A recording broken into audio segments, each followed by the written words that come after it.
Keeping venomous reptiles is an unforgiving hobby, requiring proper training and lots of experience. One simple mistake can be the difference between life and death. Remember, the most venomous snake in the world is the one that just bit you. There are no venomous snakes with training wheels. Just because you see viperkeeper handle snakes a certain way does not mean you should try it too. A normally very joyous morning, unpacking animals that just came in was actually a quite sad event. Apparently Delta did not take good care of the animals en route, and they arrived very cold and late last night, and some of them didn't survive the night. However, we do have some animals that made it, so we're going to go ahead and unpack those guys and talk about them a bit, as long as they behave. You have to be really careful of this guy because this pair of very rare snakes, these are the only ones that I know are in the USA, and these come from India and Sri Lanka and probably Nepal and some of those regions over in Asia. This snake is actually now classified as one of the big guys in India that causes lots of bites and some deaths. This is a genus, a monotypical genus, only has one species so far. The genus is called Hypnale. And this is Hypnale. These are little pit vipers that pack a wallop, and they're quite prevalent over in their native territory. Their venom is your typical, cytotoxins and hemorrhagens. Not a whole lot is known about their venom, although my friend Dan Kyler and the folks at Animal Venoms Research International, who I work with,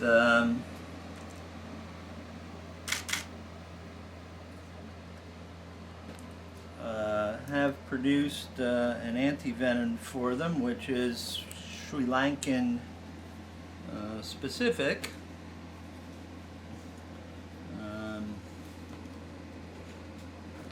Since the majority of the bites in Sri Lanka are by Russell's vipers, Hypnale, Echis on the pit viper side, on the viperid side, not all those were pit vipers.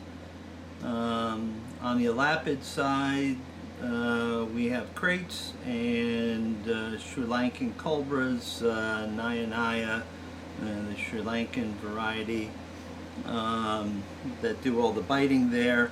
Because Sri Lanka is an island and has been so for millions of years, the anti-venom that's produced in India, which is generally poor quality anyway, really doesn't have very much effect on the island snakes of Sri Lanka, even though Sri Lanka was part of India eons ago.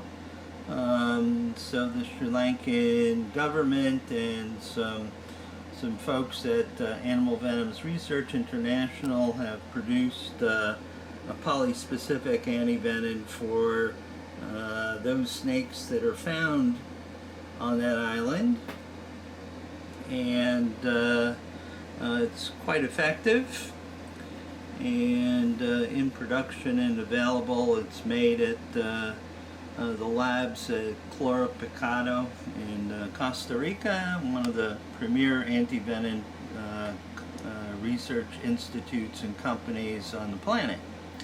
So that said, this is the male, And let's see if we can move this little landmine over to its bin.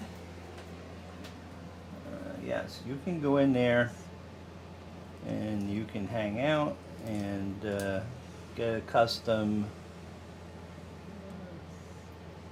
to your new habitat for now.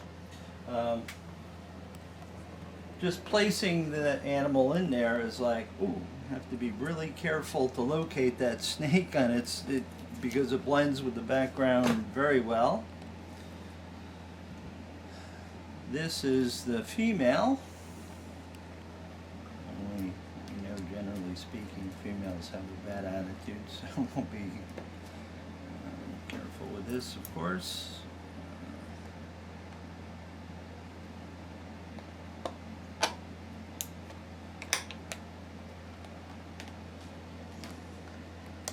The whole idea is to get the lid off without really jostling the snake and pissing it off more than necessary.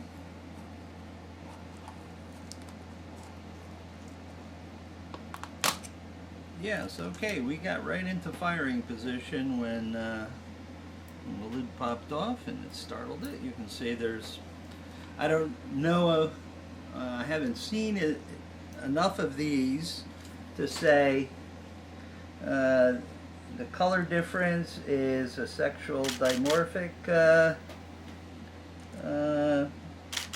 situation, or this is just a normal species variation in color.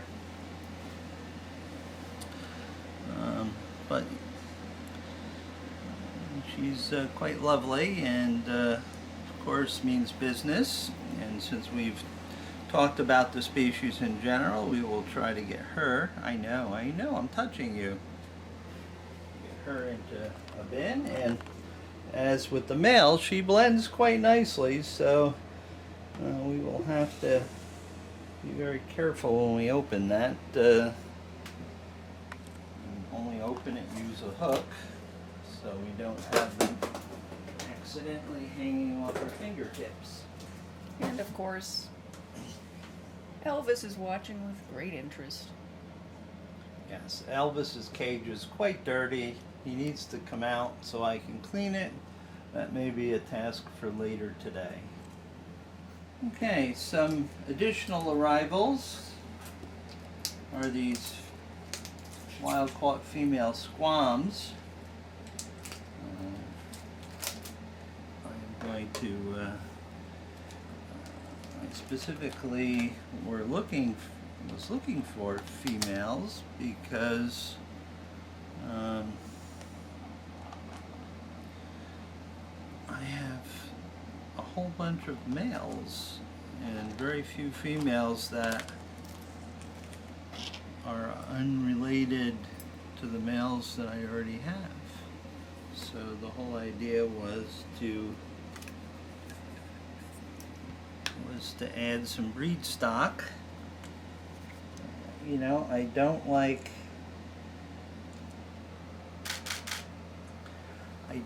like breeding or interbreeding, I guess is the more succinct term. And we're off. Oh, we're gonna play snake hockey right out of the chute, huh, girlie? Boy, that is a gorgeous one. Look at that red. Yep. That is a very nice looking swan.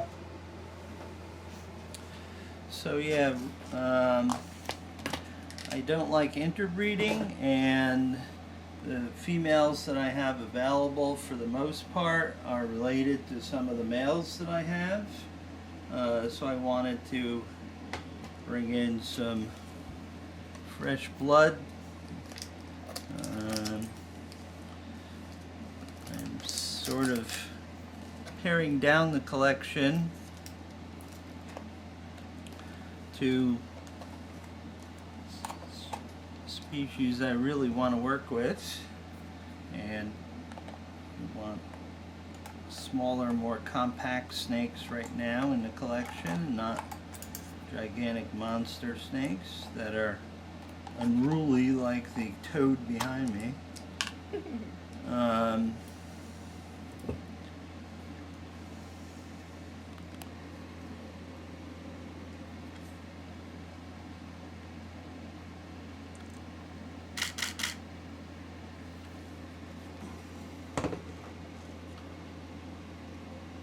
Again, this is a very lovely female.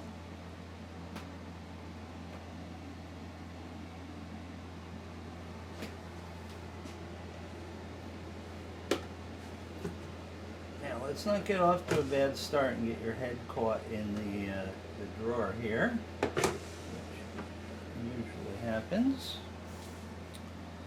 So that's that's all the snakes that arrived that I can show you today. So now we're just going to go on and do our normal weekend lair duties, which is cleaning and feeding and visiting with various critters. Hi, Elvis. Elvis is very active. He knows it's the weekend. He knows that it's feeding time and potentially some time out of his cage, which he really needs. He hasn't been out in quite some time, so I may go ahead and furlough him today a little bit, and that way I can properly clean his cage. So we will carry on and do normal lair things from this point forward. So we're going to attempt to clean Elvis's cage again, but this time we're going to get him out of the cage. So I have my heavy boots, not my sneakers, and my Razor gaiters from the nice people at Razor Gaiters for lower leg protection. So the plan is we're going to try something different. I'm not going to just let him free roam if I can help it, because there's other people in the room. I'm going to try to get him into the big garbage bin here. I've never tried that since he's at 12 feet in length, so this will be interesting. So if he gives me too much trouble or the situation's getting out of hand, well then he can free roam. I'll protect Dan's back while he cleans the cage, and we'll go from there. Here we go. Release the Kraken.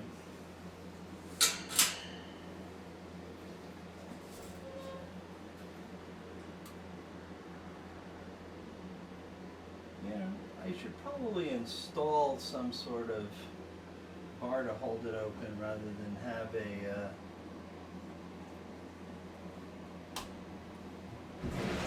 make something else to hold the door open like that. Hey, dude. No, I don't have the silver magic forceps. Well, are you going to go in there voluntarily? I don't think so, but hi. What?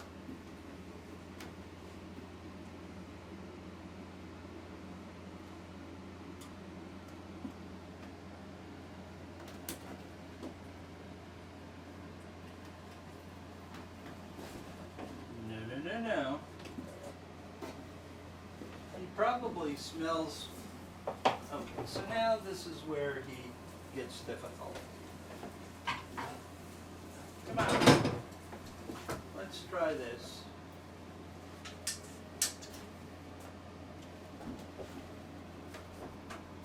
This is not going to work so well because I don't think this is Ready? a good idea, but we'll see.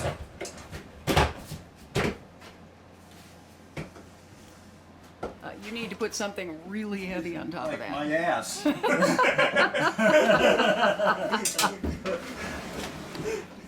He's gonna pop that top off. Yes. Otherwise, it's. I am aware of that?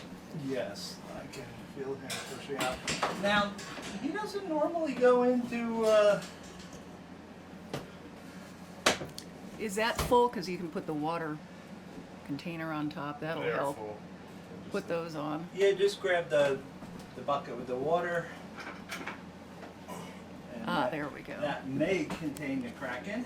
Okay, I'll stand guard while you do the cleanup. So, this is hopefully the boring part of the deal here. So we're going to stop filming at this point until we let him back out and into his cage. So the cage is clean. It looks beautiful. Dan does nice work.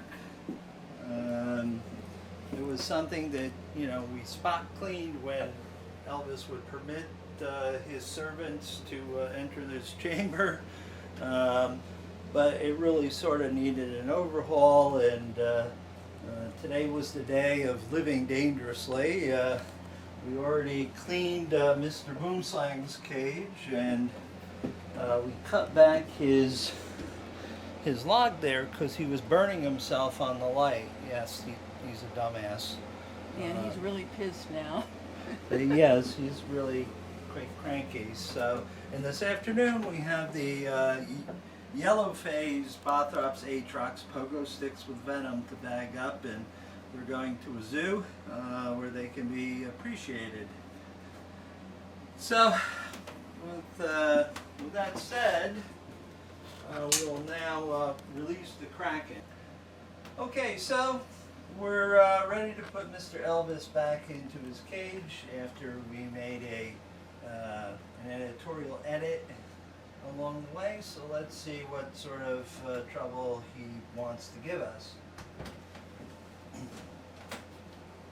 I sort of, when I do this, every time I do this, doesn't matter which snake is in there, I think of those, canned spring snakes that people undo and get surprised.